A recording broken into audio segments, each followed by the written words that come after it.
Hello, everyone, and welcome to our next lecture in Psychology of Criminal Behavior. Today, we'll be looking at some of the social and psychological of crime. Last week, if you listened to your e-lecture, you would have heard about the biological theories of crime, and this will be the second part. Next week, we'll be looking at the learning and situational factors, and finally, we'll be integrating all of them together to give us an overall understanding of factors that cause crime. For a start, let's look at the social risk factors that are associated with crime. Basically, these risk factors are any circumstances that may increase a child's likelihood of engaging in risky behaviors. These risky behaviors function in a cumulative fashion. That is, the greater the number of risk factors, the greater the likelihood that the child will engage in delinquent or other risky behavior. We know that there is evidence that problem behaviors associated with risk factors tend to cluster. For example, delinquency and violence cluster with other problems such as drug abuse, teen pregnancy, and school misbehavior. Now, if you look at the screen, you'll see four categories of social risk factors, which are family, social, peer group, and community. We know that these four factors are especially important in the child's formative years.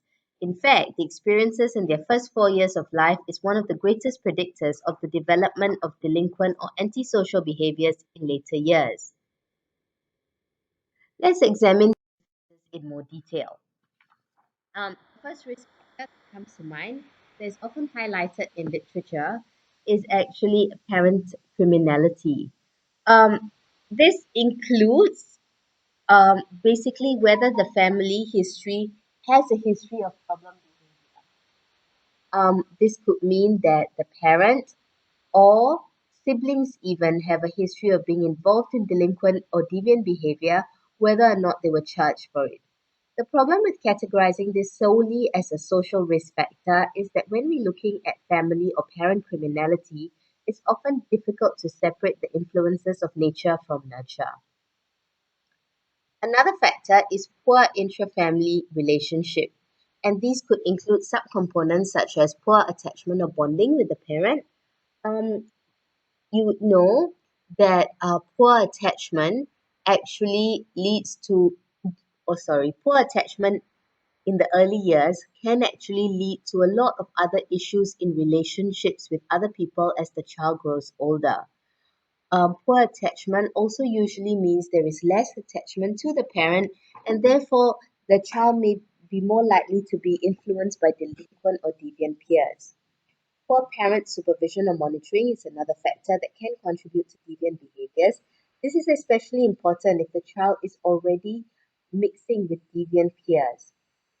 The less supervision or the less monitoring, the more freedom the child has, and this is not necessarily always a good thing.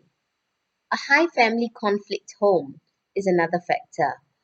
Research has suggested that whether or not somebody comes from a broken home is not as important as whether or not there is conflict in the home. What this then suggests is that sometimes coming from a single parent home can actually be more beneficial or less detrimental than coming from a home where the parents are still married but are often in conflict with each other. Unsurprisingly, violence is the third social risk factor when we're looking at family issues. Children who are victimized are likely to develop delinquent behaviors later. Similarly, children who see spousal abuse happening in their homes are also likely to engage in more violent behaviors even from a very young age. Finally, parents who practice very harsh punishment techniques, which may include severe beatings, for example, or very erratic disciplinary techniques, are more likely to result in children who develop deviant behaviors at a later stage.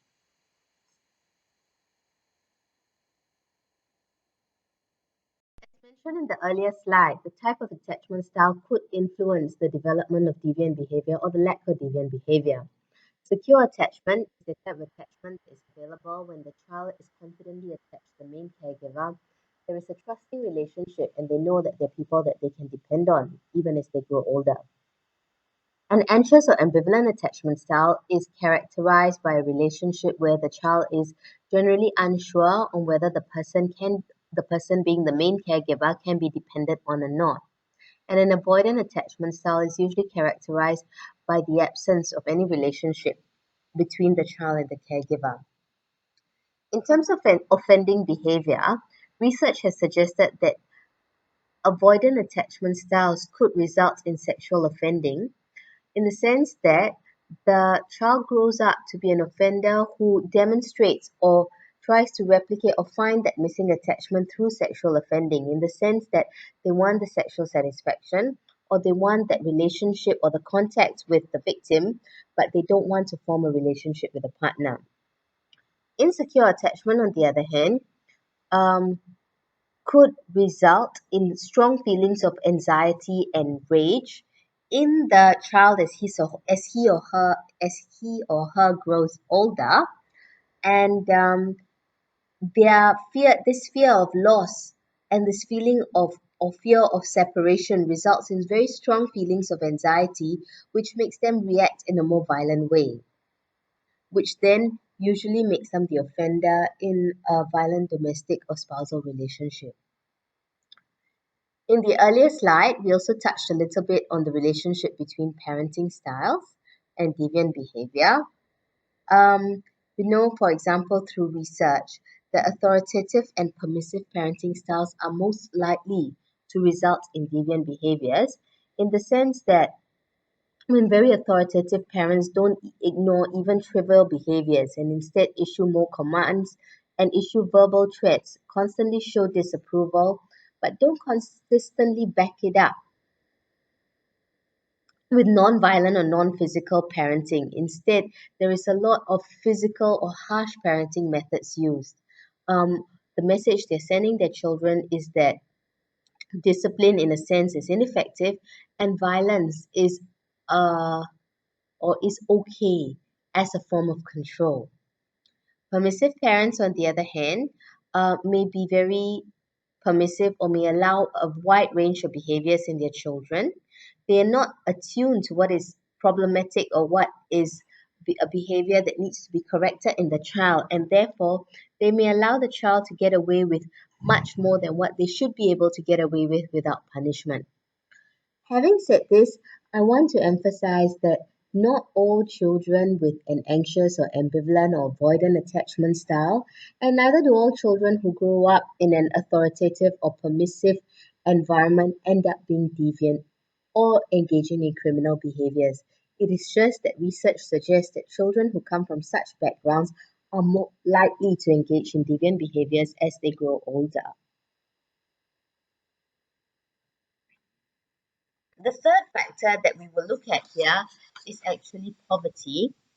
Um, Contrary to what may be popular belief, poverty is not actually a major contributing factor to offending. It does not cause serious or chronic offending. In fact, the majority of poor children and adults are law abiding citizens, and there are also some children from high socioeconomic families who engage in delinquency. So, poverty in itself is not a predictor of deviant behavior. In fact, recent research has suggested that income inequality within a society is actually a stronger predictor of crime rates within that society than its gross domestic product or affluence within a country. Some other familial factors that could contribute towards deviant behavior is things like maternal depression. We know that mothers who are depressed are likely to have children who grow up to display antisocial characteristics, who find it hard to regulate their emotions, and may also have impaired cognitive development. We also know that when parents are prone to alcoholism, their children are more likely to have behavioral difficulties, develop antisocial characteristics, and they may also turn to alcohol to cope with issues themselves. Sibling antisocial behavior has also been positively correlated with deviant behavior, especially when it is an older sibling who's engaging in these antisocial acts. Finally, research suggests that parents with lower levels of education or literacy are more likely to have children who may portray deviant characteristics, not so much because they are uneducated, but probably also because they may not have as much time to spend with their children and they themselves may not emphasize the importance of schoolwork and academic achievement. The issues of schoolwork and academic achievement is something that we will explore in the next few slides. When we examine social risk factors, one that stands out is a preschool experience. Um, we know that the quality of childcare and after school care, especially in the early stages, is very, very important in determining the development of pro social behaviors or pro social skills in children. This is becoming more of an issue now than it was before because society now sees more dual income families where both the mother and father go to work, which often results in children being placed in childcare facilities from a much younger age than they were before. Being placed in a childcare facility in itself is not the issue, but the quality of the childcare in terms of supervision, in terms of monitoring, is what can be linked to the development of deviant behavior. So, what this would suggest then is that childcare centers where there is a larger teacher to student ratio, where there is less monitoring and supervision, and where aggressive acts by other kids are not controlled as much, are more likely to result in children in that center growing up to develop deviant behaviors themselves.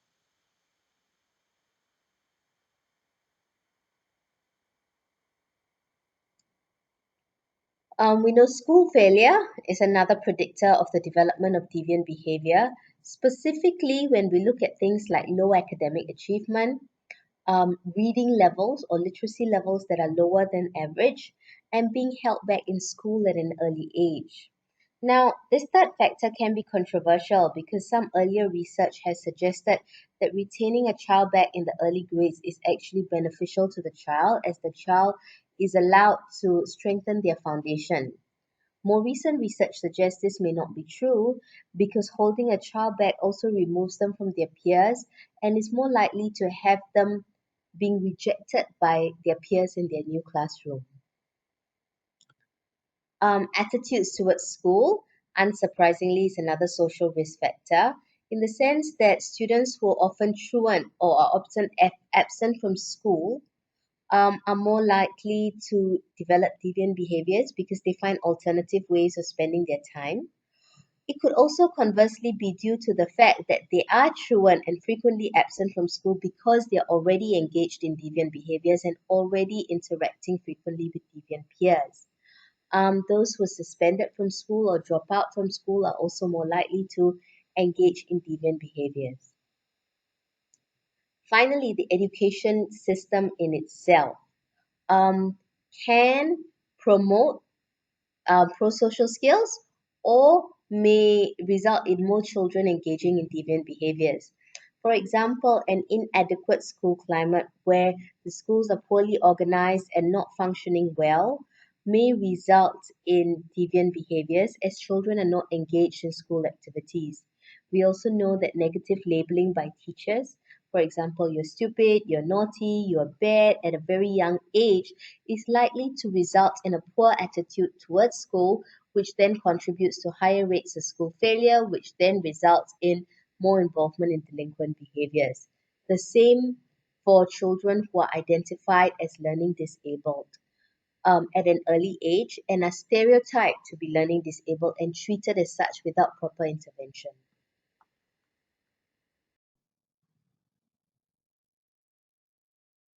Unsurprisingly, involvement with deviant peer groups is also a predictor of delinquency, especially if children start being involved with deviant peer groups from a very young age. Um, at times, when such groups are easily accessible, these deviant or delinquent kids are also likely to be involved in gangs, often from a very young age. We also know that students or children who are rejected by their peers um, tend to gravitate together. in a form of self-defense or in a form to protect their own ego and their own self-esteem.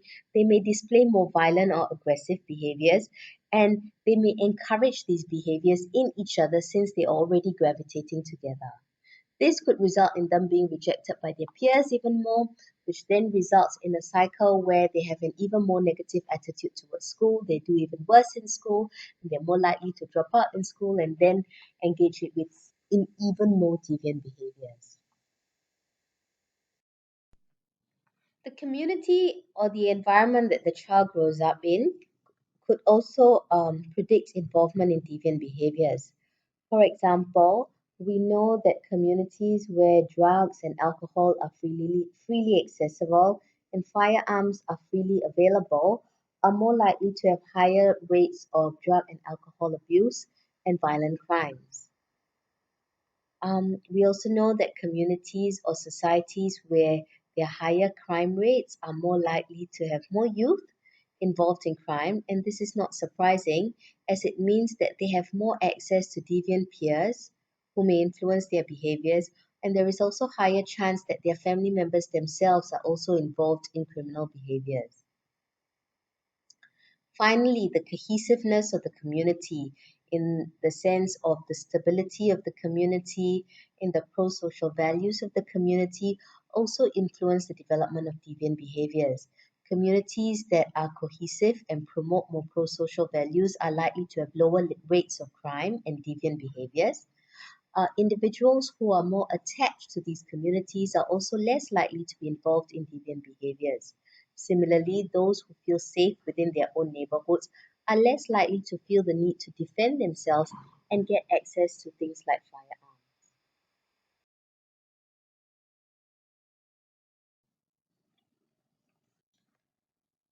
Now that we have looked at the different social risk factors influencing deviant behaviors, let's look at what the social learning theorists have to say about the development of deviant behaviors. From a social learning perspective, the idea is that children and even adults learn from the actions of others through imitation and modeling. That is, they learn to engage in criminal or deviant behaviors through positive associations with others that they have a lot of interaction with and that they look up to. Therefore, the development of deviant behaviors is a form of vicarious learning where people around them have successfully engaged in deviant behaviors to reach their goals. They are more likely to see these behaviors in a positive light and want to model these behaviors as well. Some researchers have argued that this theory is not necessarily very useful in explaining antisocial behaviors in crime because if we want to apply this theory, we have to be very specific in specifying the conditions in which the criminal behavior is learned. Otherwise, the theory as a blanket theory is not really useful in helping us understand the development. What we're trying to say here is if we want to say criminal activity is a result of the failure of socialization to stop immature tendencies, then we need to be able to specifically identify these conditions that result in this. And these conditions would definitely differ across societies and across people. If you look at the link below, it's actually a link to one of Bandura's more famous experiments on aggression, and he speaks a little about it here. It may already be familiar to you, but it would be useful to visit this video and what he has to say within the context of what we are looking at today. Social learning theories also propose that because all behavior is learned, they're not genetically programmed, which really radically differs from the biological perspective. So, what they say is that the behaviors that we learn include techniques of achieving our goals, how we rationalize our behaviors, and our attitudes towards what is right and what is wrong. All these behaviors are things that we learn by watching other people and by modeling their behaviors. So, when we see that somebody is rewarded for a certain behavior or punished for a certain behavior, we consequently want to repeat and model the behavior or avoid the behavior. For example, we see that there are people around us who peddle drugs to earn quick money. and they are rewarded for the behavior in the sense that they do earn a lot of money very quickly and they're not caught, we are more likely to repeat the behaviors ourselves. On the other hand, if we see that they are punished for selling the drugs and punished severely, we are more likely to avoid the behavior ourselves. It's quite simple if you look at it that way, really. Social learning theories also say that when a criminal behavior is reinforced by other people around them, in the sense that they're rewarded for the behaviors, those who are watching these behaviors, whether they're children or whether they're adults around them, acquire favorable attitudes towards crime. Then learn to believe that criminal behavior is favorable or justifiable, at least under specific conditions. They learn that criminality may be sometimes more favorable than unfavorable if we're deciding on whether to violate the law or not. So, for example, people who feel that they have been taken advantage of, that they have been deprived of certain rights, and they are unable to get it in a legal way, may resort to an illegal way to achieve what they think is due to them. Social learning theories go on further to propose that criminal behavior is not actually learned in large group settings. In fact, it is learned in small or informal group settings, especially when it is learned from people that the individual is close to or looks up to, and is a result of collective experiences and specific situational events that suggest that criminal behavior or deviant behavior or violating the law can be successful or favorable. They also suggest that criminal behavior is goal directed in the sense that nobody does this aimlessly. This contradicts a lot of sociological theories which focuses more on the circumstantial or opportunistic features of a crime. If we want to evaluate the social learning theories and how much it helps us understand crime, the advantages on these theories is that it focuses on learning complex behaviors holistically. It doesn't just look at the pros and cons or the rewards and punishments, but it also looks at the environment in which these behaviors are learned. It also stresses the importance of normal processes in the acquisition of specific behaviors. What it doesn't really explain is under what conditions criminal behaviors will or will not be learned. It also has limited explanatory power to explain the development of criminal behaviors from a much larger perspective. Agnews' general strain theory, on the other hand, says that people who are treated badly, who are discriminated against, would feel some sort of strain, and this results in negative emotional states. Pent up negative emotion could result in aggression and criminal behavior. According to Agnew's general strain theory, there are two main categories of strain. They are objective strains and subjective strains. Objective strains are basically strains or situations which most people would find unacceptable. For example, not having enough food to eat, starving, or having inadequate shelter. Subjective strain, on the other hand, is more personal, and they refer to things that are rejected by the person experiencing them themselves. This is where individual differences apply. So, for example, not getting a job may be a strain for one person but not for another. These strains can be divided into three different categories: categories 1, 2, and 3. Under categories 1 is when they feel that they their strain or their goal is blocked by others who prevent them from achieving their positively valued goals. This could be a result of a mismatch between their own aspirations and expectations, between their own achievements and expectations, or a mismatch between their understanding of what is fair and what the actual outcome is. Category 2 is can be explained as a situation when others threaten to remove something that they highly value. For example, a romantic relationship or breakup that's caused by somebody else could result in feelings of strain. Finally, is when somebody threatens or subjects the individual to a negative stimuli that makes them feel that they're in danger. Examples include sexual or physical abuse.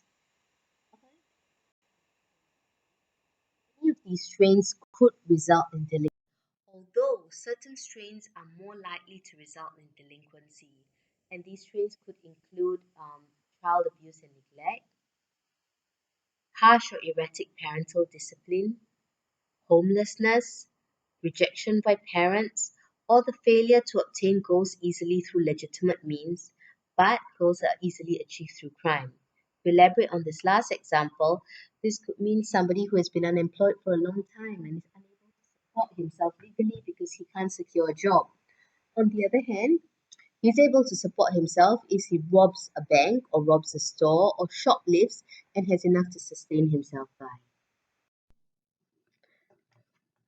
Agnew's general strain theory proposes that the negative emotions or negative emotional states caused by strain could include anger, depression, and disappointment.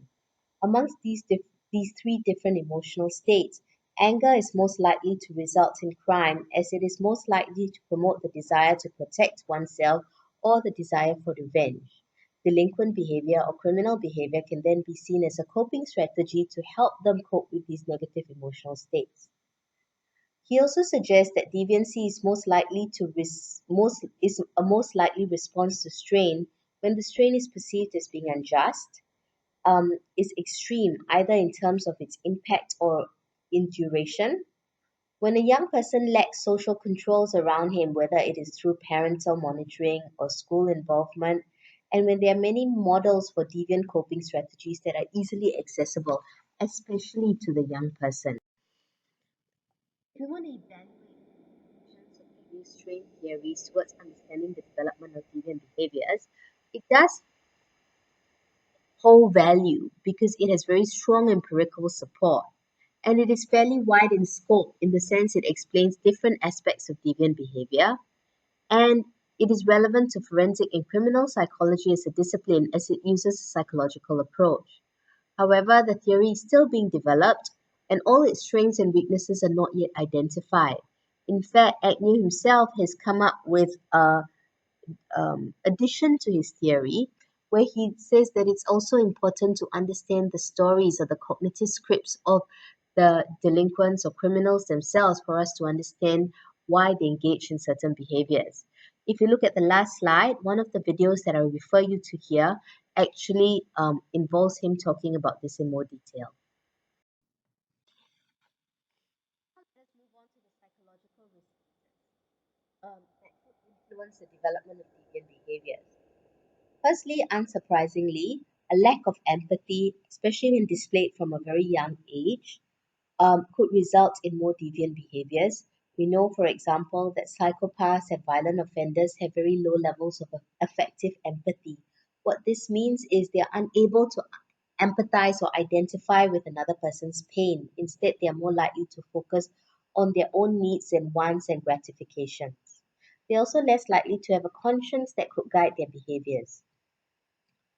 We know that people with, or especially children who have cognitive and language deficiencies, are likely to be involved in deviant behaviors. One reason for this is as a result of their cognitive and language deficiencies, they find it difficult to express themselves. This often results in frustration and difficulty in resolving conflicts verbally. Therefore, they may result in more physical ways of resolving conflict situations. We know that this is usually more common in boys than girls.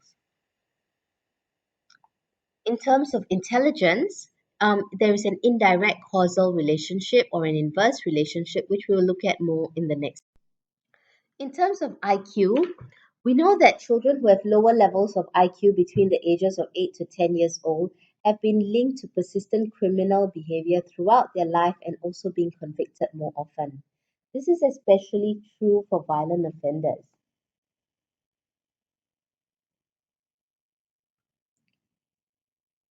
We also know that it is not so easy to pinpoint IQ as a contributing factor from a psychological perspective to the development of deviant behaviors because IQ levels is not just something that's determined by biology or a psychological factor, but instead it is something that's mediated by life experiences, access to nutritious food, educational opportunities, the type of school experiences a child has, and also the family influence, especially in the area of learning and developing cognitively. Therefore, although there is some connection between IQ and crime, the relationship is not as linear as we may think it is. A lot more research is still being done in this area to understand this relationship in more detail. Other psychological risk factors that have been identified are things like the development of ADHD or attention deficit hyperactive disorder. We know that people with ADHD find it harder to regulate themselves, and as a result of this poor self regulation, they are more likely to be involved with delinquent behaviors and abuse substances. We also know that children who develop or display symptoms of conduct disorder from a young age are more likely to engage in repetitive and persistent deviant behaviors that violate the rights of others. Finally, children who have been diagnosed with oppositional defiance disorder are more likely to act out against authority at a very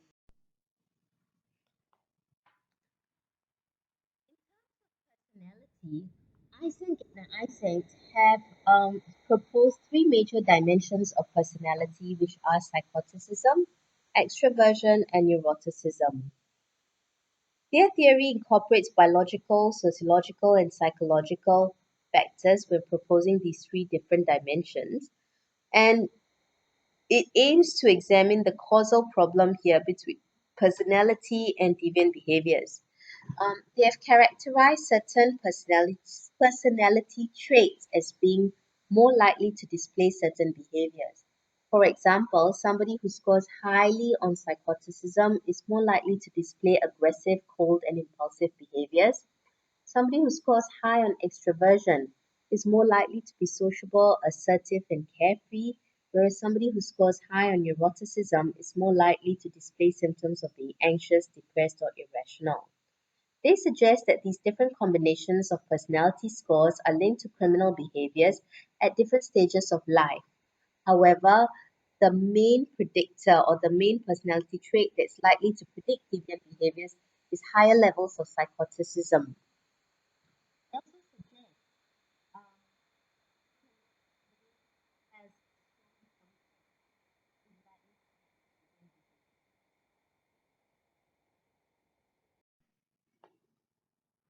They go on to say criminal behavior is therefore a result of missing conditioning experiences in the sense that socially desirable behaviors are not rewarded. Instead, wrong experiences or deviant behaviors are reinforced. And this poor conditionality